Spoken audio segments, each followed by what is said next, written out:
Un pompier en Gironde est devant 23 mètres, 36 mètres, 35 mètres, 45 mètres, 52 mètres et on est un peu redescendu à 33 mètres.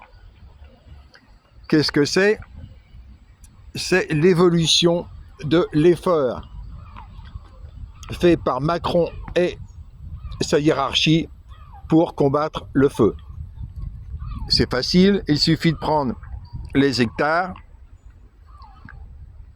de prendre le périmètre d'un carré fictif, de prendre le nombre de pompiers, alors les chiffres sont totalement incohérents, on va le voir, et de diviser ce périmètre d'un carré imaginaire par le nombre de pompiers, et on a ce que chaque pompier est censé combattre. On voit qu'il y a eu sabotage total. Si les efforts avaient été faits dès le départ, eh ben, le feu serait déjà terminé.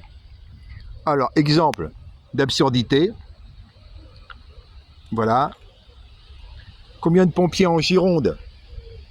Le 25 juillet, les déclarations officielles d'une seule journée.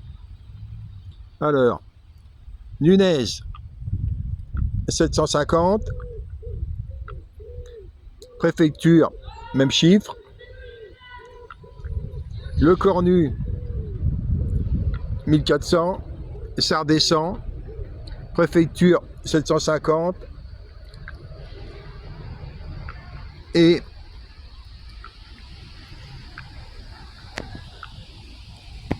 le ministre de l'Intérieur annonce 750 policiers en Gironde à 12h15. Le Premier ministre en annonce 1400 environ 2 heures plus tard. La préfecture maintient 750 à 13h, puis à 21h. À 23h47, TF1 attribue les 1400 à la Gironde, avec le même verbe mobilisé que celui employé par la préfecture pour 750, etc., etc. C'est totalement incohérent. Ces gens sont des incapables. Je vais publier ce texte en ligne sur mon blog Rêve Actu et vous pourrez voir le résultat. On voit le nombre de blessés, 42, 72, 91. Et là, étonnamment, ça a descendu à 30. Je ne sais pas sur quelle source. Les sources sont totalement incohérentes.